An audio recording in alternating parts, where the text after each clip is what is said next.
Graça e paz, irmãos. Que bom estar aqui junto de você. Aqui no rodapé do nosso vídeo, vai estar passando aí a conta da nossa igreja. Caso você queira apresentar a sua oferta, queira entregar o seu dízimo, aí nunca foi tão fácil, irmão, ofertar. Nunca foi tão fácil dar um dízimo. Basta você pegar aí o seu smartphone, fazer a transferência e está tudo certo. Amém? Então você já deixa anotado aí, caso você ainda não tenha recebido e vá ofertar outro dia, deixa anotado, para assim que for possível você poder estar sendo agraciado aí com esse privilégio de ofertar e de dar o seu dízimo. Amém? Glória a Deus. Vamos abrir aqui um texto da palavra de Deus. Livro do profeta Daniel. Coisa boa, irmãos. Pregar coisa boa hoje. Bênção de Deus. Daniel capítulo 7.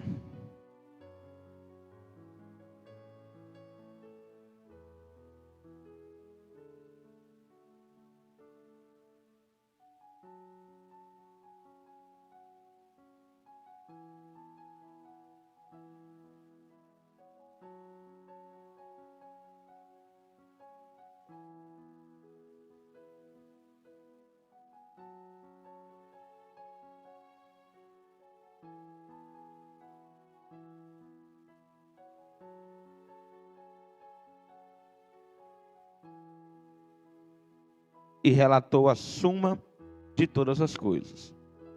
Falou Daniel e disse: Eu estava olhando durante a minha visão da noite, e eis que os 4 ventos do céu gritavam. O Senhor, ó Deus, possa usar essa palavra, usar a minha vida. Toma cada um dos teus filhos nas tuas mãos, ó Deus. Que ninguém venha se deixar dispersar, ó Deus, pelo conforto das suas casas. Mas que possa ser um tempo, ó Deus, de aprendizado. E principalmente um tempo de entrarmos na presença do Senhor. Visita, Senhor, os teus filhos nessa noite, de uma forma sobrenatural, no nome de Jesus. Glória a Deus. Irmãos, nessa noite Deus ele traz para nós uma palavra profética, que tem muito a ver, acredito eu, com o contexto que nós estamos vivendo hoje. O profeta Daniel, o livro do profeta Daniel, ele é considerado uma espécie de apocalipse do Velho Testamento. Os judeus, por exemplo, quando eles querem saber o que vai acontecer no futuro, eles vão consultar o livro de Daniel. Irmãos, e eu quero te mostrar nessa noite que o cenário para o fim dos tempos, ele está se desenhando. Que as profecias, elas estão se cumprindo, e muitas coisas que haviam de acontecer antes do fim, já estão acontecendo. Pastor, você está falando isso por causa do coronavírus, o inimigo está se levantando. Irmãos, deixa eu te falar uma coisa. Isso que está acontecendo conosco hoje no mundo, eu não acredito em dedo do diabo. Irmãos, o diabo não tem essa moral toda, não. Se você parar para analisar, o mundo está prostrado. O mundo parou. Nunca na história da humanidade, o mundo parou dessa forma. Já houveram outras pragas, já houveram pragas que mataram até mais, já houveram guerras, mas era tudo muito regionalizado. No mundo todo, dessa forma, nunca houve. Irmãos, isso que está acontecendo não é nada do que o dedo de Deus.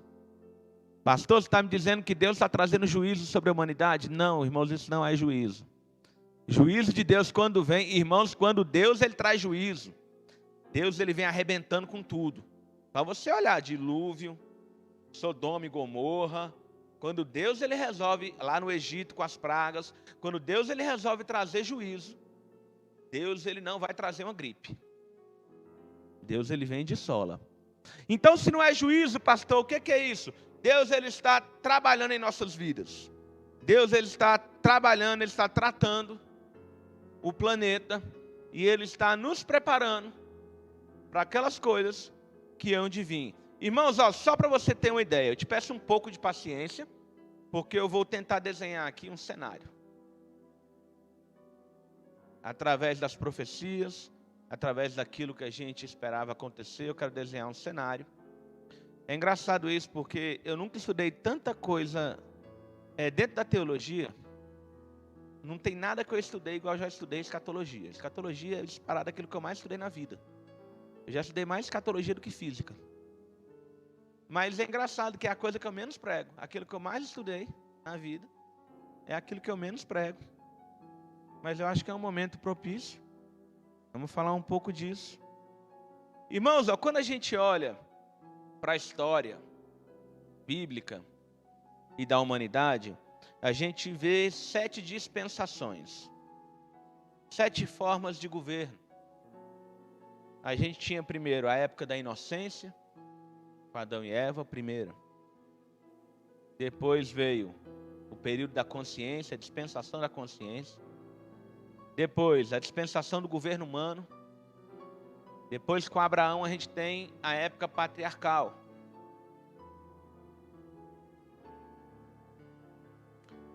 Depois, a lei. Agora estamos na sexta, a graça.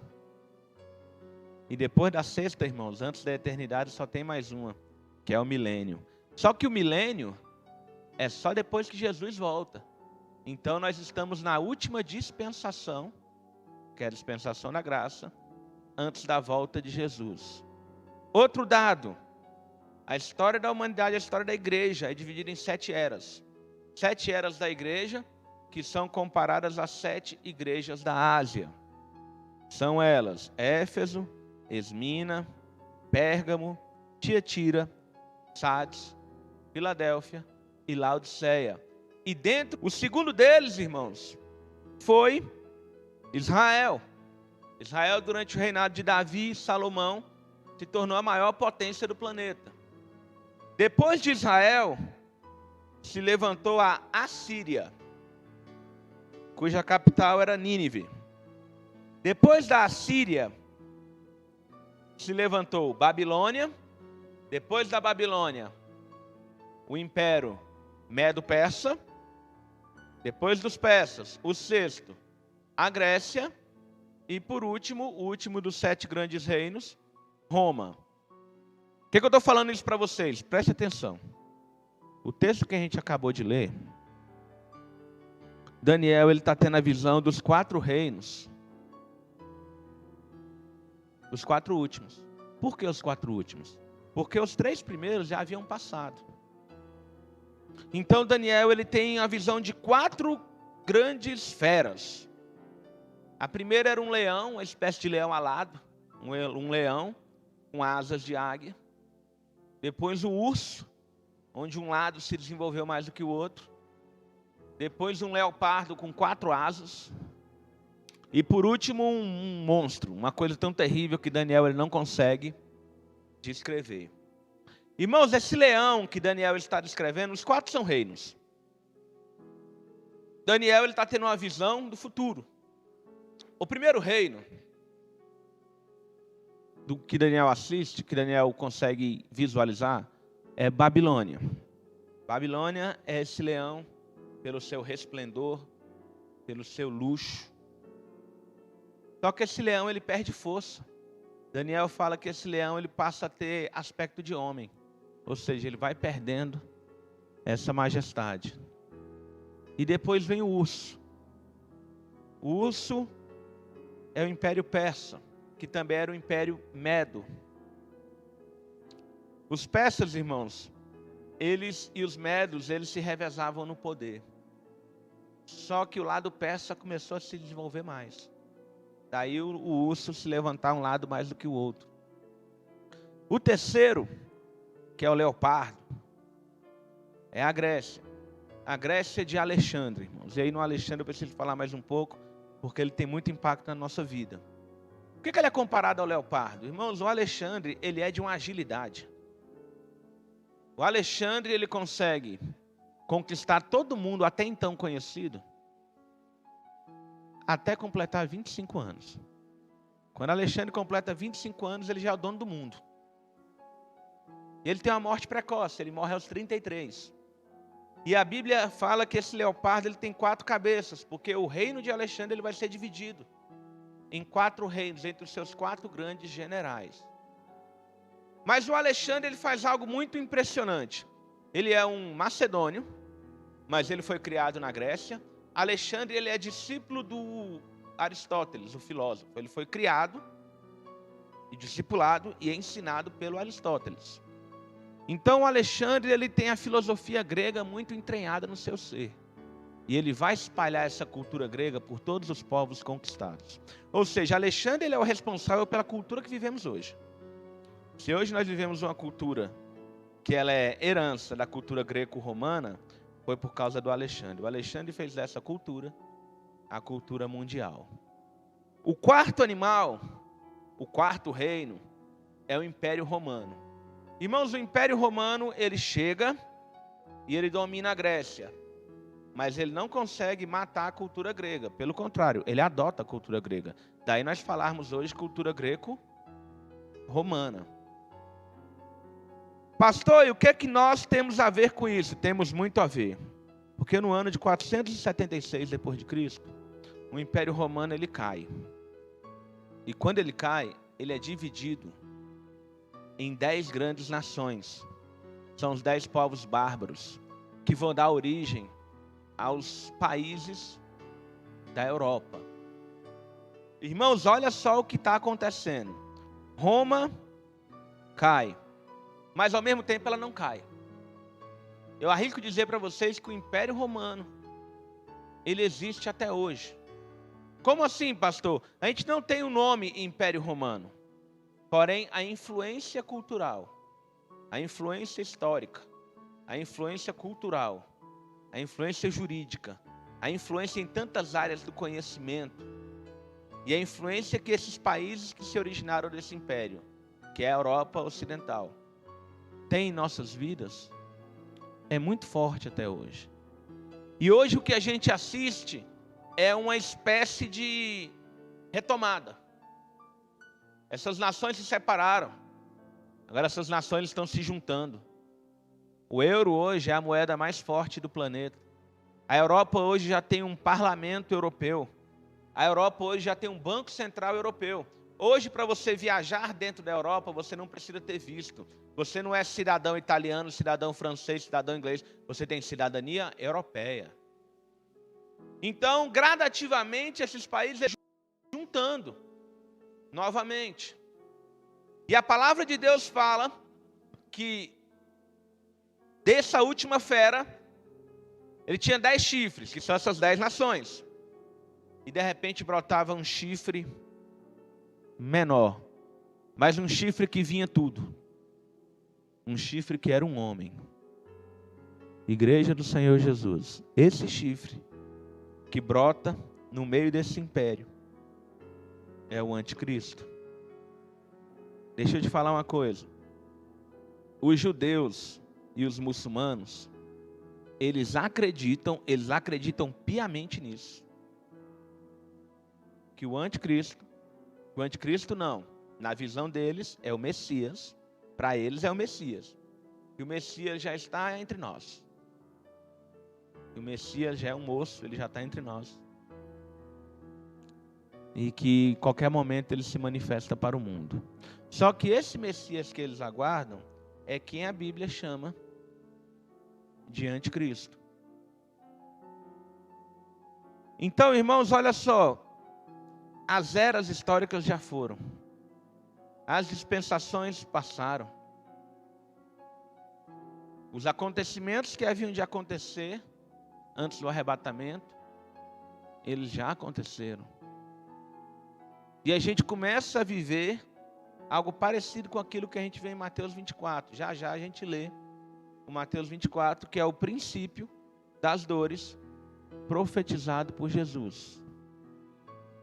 Então, o cenário que nós vemos hoje no mundo é um cenário onde o mercado europeu ele cresce, economicamente falando, e os outros mercados, Mercosul, NAFTA, eles vão desaparecendo, eles vão ruindo. Onde o domínio econômico europeu, ele vai sobressaindo. E acredite, irmãos, no final dessa crise toda, a Europa ela vai tomar medidas muito sérias, medidas essas que vão impactar todo mundo. Na verdade, irmãos, essa situação que nós estamos vivendo, ela só tem uma consequência para ela. Nós estamos caminhando, em alguns locais a passos largos e outros mais devagar, mas nós estamos caminhando ao caos mundial. Por que que o nosso presidente, ele está desesperado, querendo trazer o comércio de volta, querendo abrir tudo? Porque algum economista já deve ter chegado nele e falado que a economia brasileira não vai suportar a situação do jeito que está por muito tempo.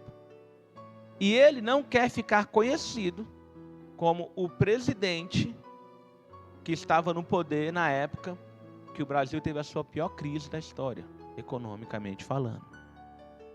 Só, irmãos, que essa crise ela é inevitável.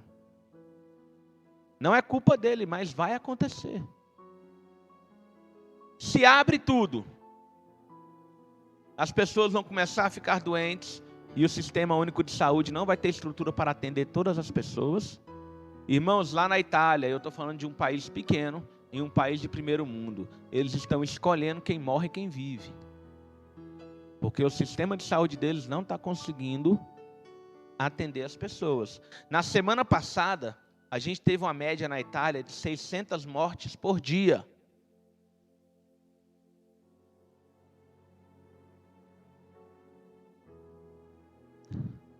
Então, ou você tem um caos econômico, com tudo fechado, desemprego, falta de tudo, ou a pandemia toma conta do Brasil, com a abertura do comércio, e aí a gente vai ter gente morrendo, como na Itália. Então, não há para onde correr. O caos, ele vai ser estabelecido. Vai ser, irmãos, mais cedo ou mais tarde, dias difíceis eles vão vir. Mas deixa eu te falar uma coisa, historicamente falando, a igreja sempre foi a resposta para o caos. Deus, de uma certa forma, Ele sempre preservou a sua igreja. Só você olhar lá no Egito, as pragas elas vinham, mas elas não chegavam na terra de Gósen, que é onde o povo de Deus estava.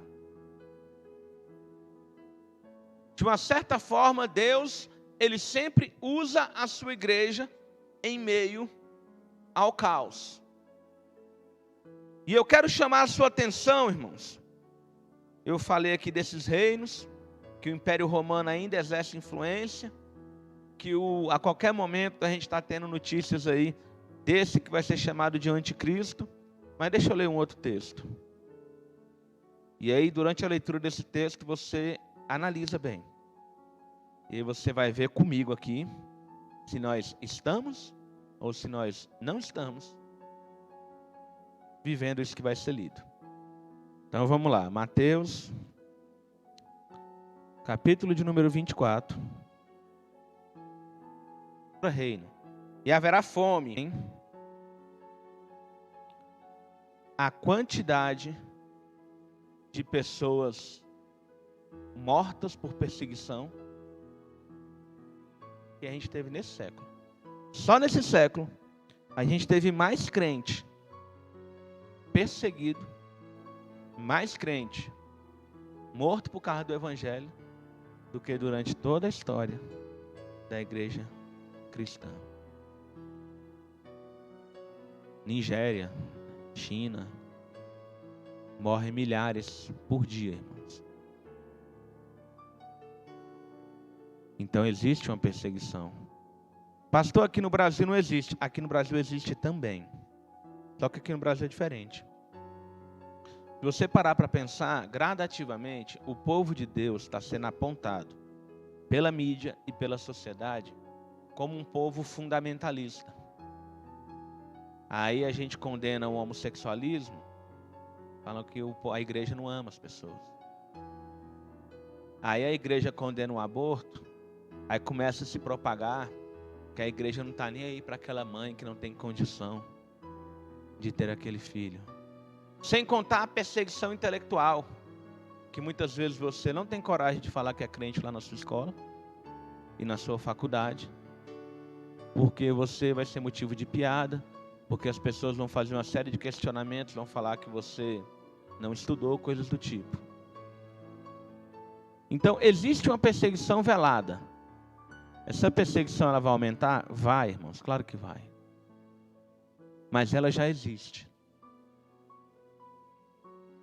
Olha só, vamos continuar esse texto aqui, ó. Nesse tempo, versículo 10, Jesus ele fala, nesse tempo muitos hão de se esfriar. As pessoas vão trair uns aos outros, vão se odiar uns aos outros. Irmãos, olha só, olha para dentro da igreja. Eu nem vou olhar para fora, olha para dentro da igreja.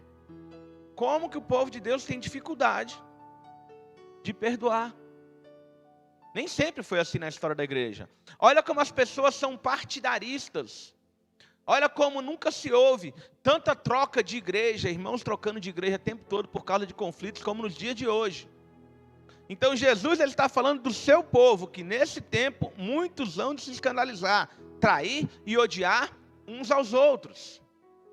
Vão se levantar falsos profetas. Nós olhamos doutrinas aí que não são doutrinas bíblicas e mega igrejas são estabelecidas com doutrinas que não são bíblicas. E por se multiplicar o pecado, o amor se esfriará. Irmãos, aqui no Brasil, existem mais desviados do que pessoas que estão fiéis a Jesus. Existem mais pessoas que apostataram da fé. Existem mais pessoas que estão abandonando Jesus. E até se dizem evangélico não praticante, do que aquelas pessoas que estão andando realmente em fidelidade com a presença de Deus. No sábado passado, o pastor Evaldo, ele pregou sobre a parábola das 10 virgens. É interessante a parábola das 10 virgens, irmãos. Porque tanto nas parábolas como nas visões proféticas, os símbolos são os mesmos. Mulher, irmãos, sempre simboliza igreja. Uma mulher virgem é uma igreja pura e uma prostituta é uma igreja idólatra. Mulher é igreja. E a parábola que o pastor pregou foi a parábola das 10 virgens. Ou seja, ele estava falando da igreja do Senhor. Mas você já reparou que 5 virgens ficam de fora? Porque nós vivemos uma época de frieza espiritual. Nós vivemos uma época onde parece que o coração não bate mais forte assim por Jesus. Parece que as pessoas não anseiam mais em estar na presença de Jesus. Se estamos tendo culto, quando estava aberto, aquele culto já não gerava mais expectativa no coração do povo de Deus. De repente, numa transmissão como essa, um irmão ou outro, ou de repente muitos, não vão assistir ou vão deixar para assistir numa outra hora, quando não tiver nada melhor para fazer. Então a igreja ela vive um estado de frieza. Um estado onde os valores humanos eles começam a falar mais alto do que aqueles valores que são celestiais. Os valores terrenos maiores do que os valores eternos. A gente começa a viver, irmãos, esse período. E Jesus fala que esse período é o princípio das dores. Irmãos, olha só, olha o que Deus ele fez. E eu vou afirmar mais uma vez, quem está fazendo tudo isso é Deus, irmãos. Deus está no controle da situação. Vou te mostrar que é Deus. O diabo, sempre que o diabo promoveu matança, sempre que o diabo promoveu praga, sempre que o diabo fez esse tipo de coisa na história do universo, o diabo ele atacou ferozmente as crianças. Pode olhar, lá no Egito, chacina de crianças. Em Israel, na época que Jesus nasceu, através do rei Herodes, chacina de crianças. Hitler no Holocausto, ele começa mandando criança para a câmara de gás.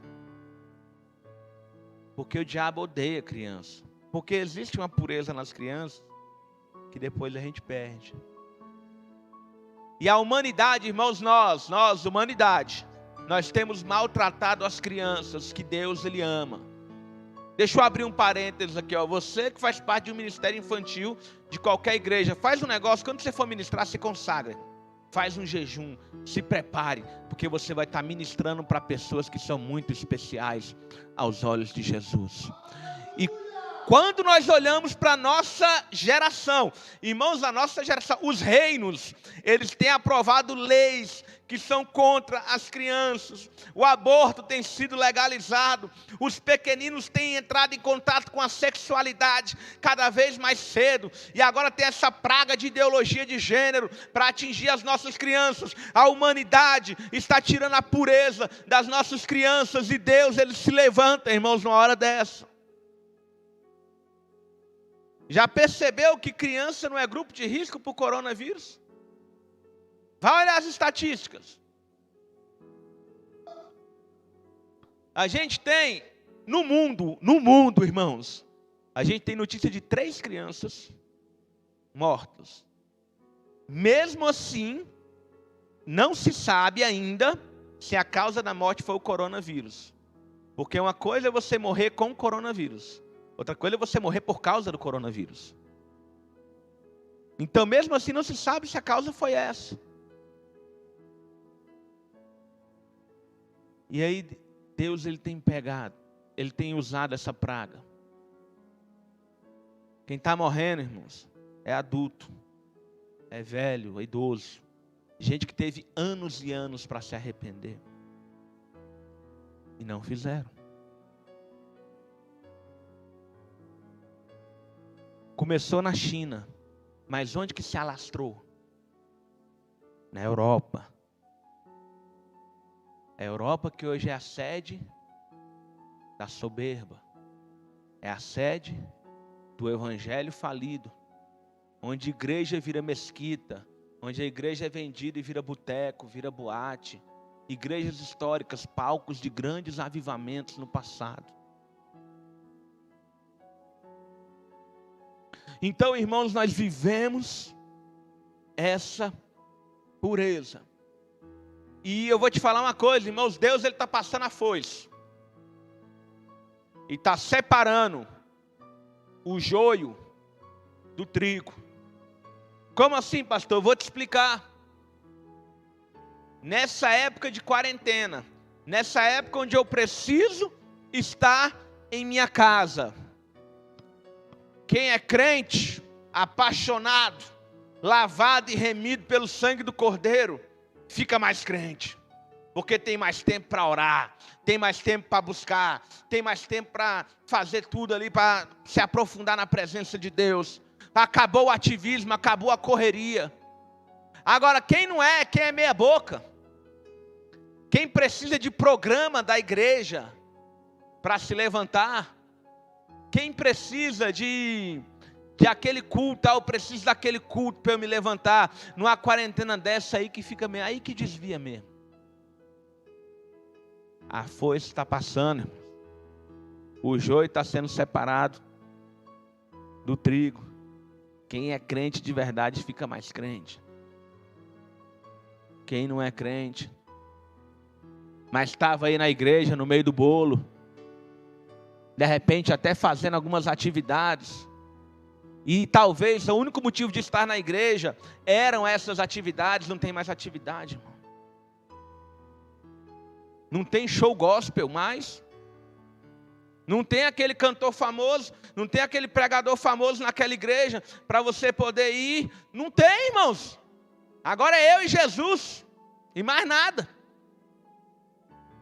Então agora Deus, Ele está separando as pessoas que têm vida com Ele, daquelas pessoas que não têm vida com Ele. Ó, eu vou te falar uma coisa. No início do ano, teve um monte de irmão que veio reclamar para mim. A gente ia ter um retiro agora na Páscoa. A gente ia ter um retiro agora na Páscoa. E aí o pastor, ele deu uma louca nele, pastor Ricardo, falou que não ia fazer o retiro. E a explicação dele foi tipo assim. Aí o pastor me dá aquela explicação que ela não permite argumento. Ele falou assim, eu estava orando e senti isso de Deus. Você vai falar o quê? Falei, então tá, uai. Amém, né? Você estava orando aí e tal. Eu não estava orando nesse sentido. Você estava, então. Deus falou, então. Tá bom. E aí vem os irmãos. Ah, mas o retiro é que dá aquela turbinada, é que dá aquela bombada e tal, e como não vai ter, é um absurdo, como tem que ter o retiro e tal. Pergunto para você, e se o retiro tivesse marcado, como é que ia ser? Daqui a 2 semanas, se eu não me engano, ou semana que vem, uma coisa assim. Ia ter? Não. Então, ó, pega essa aí, irmãos, porque eu já peguei isso faz tempo. Quando um homem de Deus que você conhece chega em você e fala que está fazendo algo sob a direção de Deus, você só aceita. Não busca entender não, porque não dá para entender. Você só aceita. Se ele estiver mentindo e Deus não estiver na história, é problema dele. É ele que está colocando Deus onde não tem Deus, é falso profeta. Problema dele. Agora o meu papel é, a gente aceita. A gente não vai discutir com aquilo que é vontade de Deus. Mas você pode ser o seu retiro. De 2, 3, 4, uma semana. Na sua casa, se você quiser. Mas a pergunta é, o coração ele bate acelerado pela presença de Jesus? Ou você vai aproveitar para atualizar aquela série? Maratonar aquela novela? Passar o dia na Netflix? Eu estou te falando, o joio está sendo separado do trigo. Por quê? Porque Deus ele vai levantar a sua igreja. Mas Deus ele quer levantar a sua igreja, os remidos, aqueles que são lavados, aqueles que são consagrados. Irmão, sempre que eu estudei Mateus 24 na minha vida, esse versículo 14, ele sempre me chamou a atenção. Porque eu lia esse versículo 14 e eu pensava assim, poxa, mas vai demorar ainda, porque eu não consigo ver isso acontecendo. Quando fala assim, ó, e será pregado este evangelho do reino por todo mundo, para testemunho de todas as nações, então virá o fim. E eu parava para pensar nesse texto, irmãos, e eu ficava, Jesus, tem nação que missionário não entra. Tem local muito inatingível, então, enquanto essas barreiras não forem quebradas, esse versículo 14, ele não se cumpre, então ainda não está se encaixando aqui no contexto do princípio das dores, do prenúncio do fim. Deixa eu compartilhar uma experiência pessoal que eu tive com Deus domingo passado. Irmãos, domingo passado o pastor Ricardo estava pregando. Aí eu estava ali no teclado fazendo fundo. E de repente Deus ele colocou algo no meu coração que eu parei até de tocar e eu só fiquei com vontade de chorar. Enquanto naquele domingo ele pregava, Deus ele lançou uma pergunta no meu coração. Vou compartilhar contigo. Que foi assim, ó. Quantos cultos estão sendo transmitidos ao vivo no mundo todo no dia de hoje? Fiquei arrepiado, irmãos. Onde o missionário não chega, a internet chega. Onde o homem não chega, tem um celular, um smartphone que você consegue. Irmãos, eu tenho lido relatos impressionantes, onde membros de tribos indígenas têm relatado que eles estão sendo visitados. Jesus em pessoa, irmãos, ele tem aparecido em alguns locais que são inatingíveis pelo homem para proclamar o evangelho, irmãos. Os caras, eles começam a vir com a doutrina nova, e eles falam: um homem branco, cabelo branco como a lã branca, com olhos brilhantes como fogo, ele apareceu para mim. E eles começaram a falar que a gente não pode mais adorar esses deuses. Irmãos, Deus, Jesus está se movendo, só não vê quem não quer. E o evangelho, nesse tempo de quarentena, por mais, Deus é tão irônico, por mais contraditório que pareça, no tempo de quarentena, a mensagem do evangelho, ela se espalha como nunca, através da internet. Mundo todo, irmãos, o mundo todo tem acesso à rede social. E Jesus, ele diz que esse evangelho, ele seria pregado em todo mundo.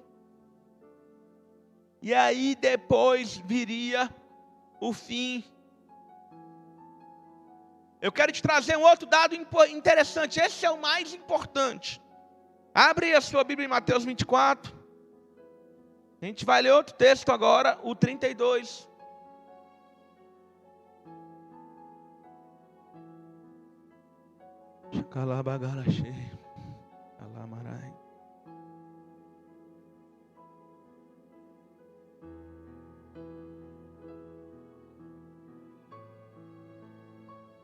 Diz assim a palavra de Deus: aprendei, pois, a parábola da figueira. Quando já os seus ramos se renovam e as folhas brotam, sabeis que está próximo o verão, uma nova estação, irmãos. Assim também vós, quando virdes todas estas coisas, sabei que está próximo as portas. Em verdade vos digo que não passará esta geração sem que tudo isso aconteça. Passarás os céus e a terra, porém as minhas palavras não passarão. Glória a Deus. Irmãos, preste atenção. Jesus aqui no final do discurso do princípio das dores, ele traz uma parábola. Que ele fala: aprendei, pois, a parábola da figueira. Deixa eu te falar uma coisa, escatologicamente falando, biblicamente falando, dentro da simbologia que existe na palavra de Deus, quem é a figueira? Se você duvidar das coisas que eu estou falando, irmão, depois você pesquisa. A figueira é Israel. Sempre que vem uma parábola, profecia, com a figueira é Israel. E Jesus, em determinado momento da sua caminhada, ele amaldiçoou a figueira. Ele disse que a figueira secaria. E a figueira secou.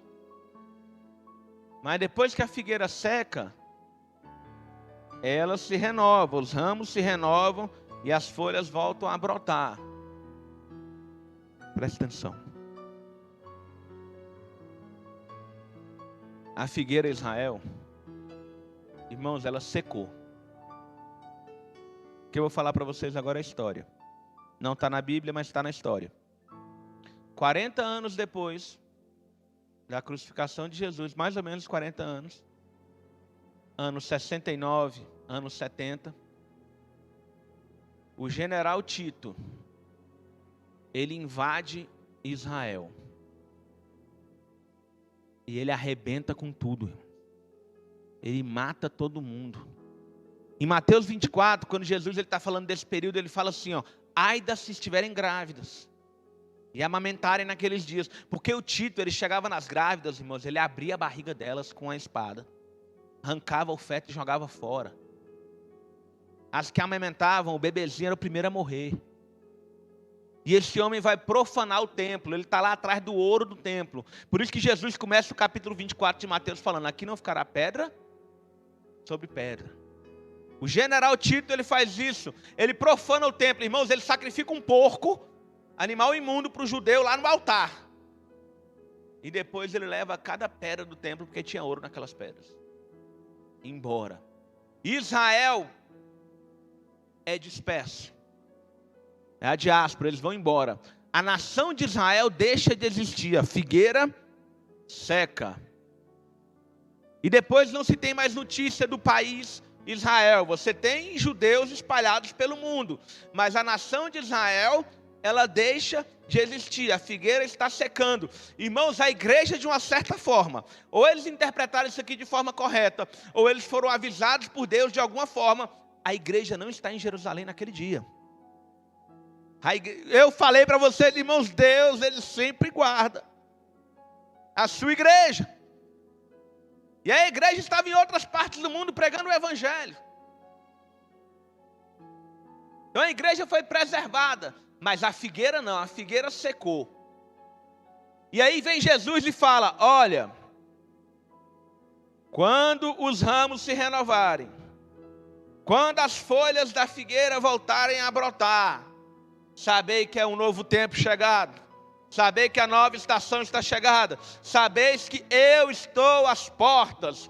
Irmãos, 1948, após o término da Segunda Guerra Mundial, o Conselho da ONU resolve criar a nação de Israel.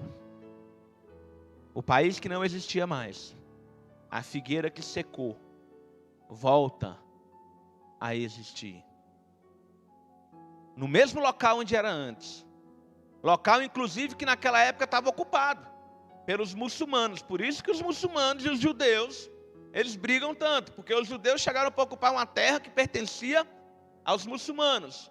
Jerusalém se torna uma cidade internacional. Jerusalém não é a capital de Israel, é Tel Aviv, a capital. Jerusalém hoje é uma cidade independente, ela pertence às nações, pertence à ONU. É uma cidade internacional. Mas a nação de Israel, ela volta para a sua terra. A figueira, ela está brotando novamente. Os seus frutos, seus ramos estão sendo renovados, suas folhas estão brotando. E aí Jesus, ele fala assim: em verdade vos digo, que não passará esta geração sem que tudo isso aconteça. E eu sempre li esse texto e eu pensava: como assim, Jesus? O pessoal que está ouvindo você falar isso, tudo morreu. E não aconteceu nada do que você disse. Mas ele não falou essa geração, se referindo com quem ele falava. Ele falou esta geração, se referindo de quem ele falava. Ele está falando: não passará esta geração. Que geração? A geração da figueira. Irmãos, uma geração, de acordo com a palavra de Deus, ela vai durar ali entre 70 e 80 anos. Se você pegar de 1948, 70 anos, vamos pegar 70 anos. A gente completa esses 70 anos em 2018. Ou seja, as pessoas que nasceram ali durante esse período, eu e você, que eu nasci antes de 2018, eu ainda faço parte da geração da figueira. Se você nasceu antes de 2018, você ainda faz parte dessa geração. O Davi, meu filho, está ali no limiar. Exatamente 2018. A Luísa, filha do Thales, está aqui com a gente, já não faz parte dessa geração. E olha que, irmãos, olha o que Jesus está falando. Que essa geração, ela não passa sem que ele volte. Irmãos, nós estamos na geração do arrebatamento da igreja, irmãos. Jesus, ele está às portas, a foice está separando o joio do trigo, e você precisa se consertar, você precisa se consagrar ao Senhor, porque Ele está voltando, irmãos, Ele está voltando. Só para eu ser mais claro, vai chegar um momento em que ninguém que nasceu antes de 2018 vai existir mais. Essas pessoas já morreram. Vai existir esse momento. Aí a geração morreu. O que Jesus está dizendo é que isso não vai acontecer. Que antes disso acontecer, Ele vem. Ele volta. Ele volta antes disso acontecer. Nós estamos na geração da figueira, e essa geração não passa sem que tudo isso aconteça. Irmãos, essa crise que virá, o caos que vai ser estabelecido através do coronavírus, ele só pode gerar duas consequências. Vou falar para vocês quais são as duas consequências possíveis. A primeira delas é a crise, o caos total. E nesse momento, Deus, Ele levanta a sua igreja como solução para a crise. E aí a gente tem aquele último avivamento profetizado, o último avivamento prometido. Irmãos, vai ter fila para entrar à igreja. Igrejas lotadas, pessoas sedentas, o evangelho sendo pregado, as pessoas se convertendo. E a minha oração há muito tempo é: Jesus, eu quero participar desse negócio. Irmãos, a última onda, o grande derramar. Irmãos, a igreja sempre foi solução ao caos. Peste negra, gente morrendo toda hora. De repente Deus, Ele levanta Martinho Lutero, João Calvino e tantos outros para trazer uma mensagem de vida em meio ao caos. Século XVIII, contexto histórico, iluminismo, onde as ideias bíblicas estão sendo colocadas em xeque, onde a filosofia está ganhando espaço, onde no final da Revolução Francesa se levanta uma tipologia de anticristo, um cara chamado Napoleão Bonaparte. Esse cara sai arrebentando com tudo. Nesse contexto, irmãos, várias guerras na Europa. Nesse contexto, Deus, Ele levanta um cara chamado George Whitefield e um outro cara chamado John Wesley. Irmão, desses caras trazendo uma palavra de vida.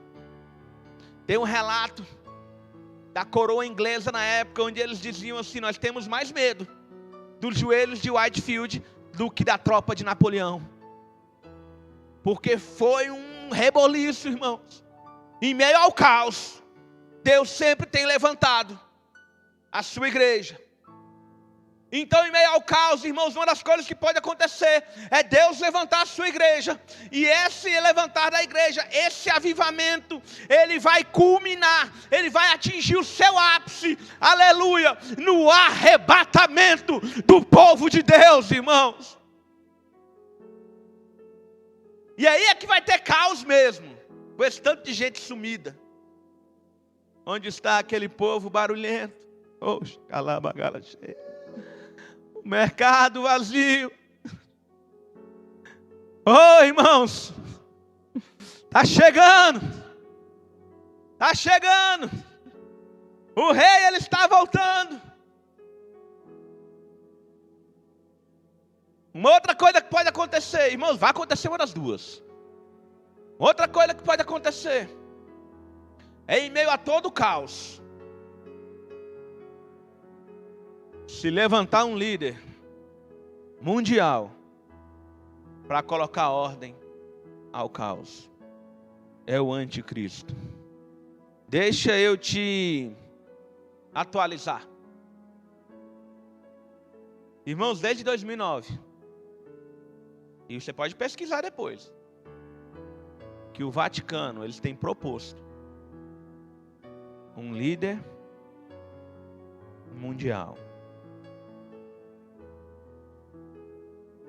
E o Papa, o atual Papa, ele não tem medido esforços, ele tem tentado todo o possível unir as igrejas, unir as religiões.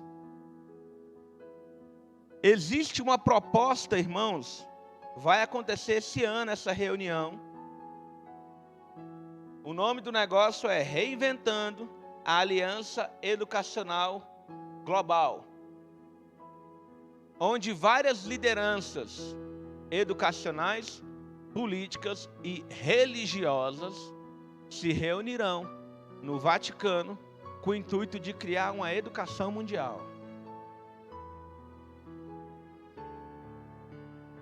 Porque, segundo eles, se nós não nos unirmos agora, nós vamos morrer. Então já se fala em ecumenismo, em união das religiões. Existe um movimento, existe um decreto, um documento no Vaticano, e você pode pesquisar, irmão. Tudo isso tem acesso, chamado Unitatis Redintegratio. Unitatis Redintegratio. que é um documento, que é um decreto do Vaticano apoiando e explicando como que eles querem trazer um ecumenismo para o mundo.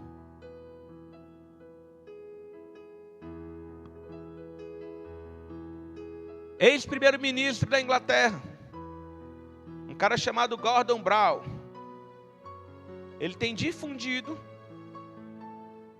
nas redes e na sua influência essa ideia do líder mundial. E houve uma reunião nesse mês que passou, do G20, 20 países mais influentes do globo, inclusive o nosso, onde dentre tantos fatores que foram discutidos, houve essa pauta da necessidade ou não de um líder mundial. Então já se fala, irmãos, em um líder mundial temporário para estancar a crise. Mas só que se esse líder se levantar, e se esse líder for o anticristo, ele não vai ser temporário. Sabe por quê? Porque de acordo com a palavra de Deus, esse homem, ele é um gênio. Ele é um gênio intelectual. Ele é um gênio político, que vai conseguir se relacionar bem com todos, vai trazer fim ao conflito Israel e muçulmanos. Ele é um gênio da economia. Ele é um gênio administrativo. Ele é um gênio religioso, que sabe tudo de tudo, que é religião. Um gênio da oratória, onde vai convencer todos através da sua oratória.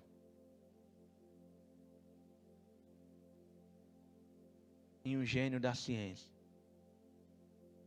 onde nenhum filósofo, nenhum cientista vai discutir com ele e vai deixá-lo para trás.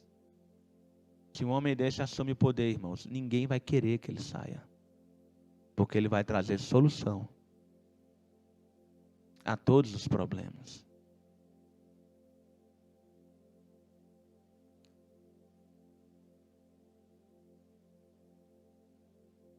Irmãos, uma das duas coisas vão acontecer. Eu creio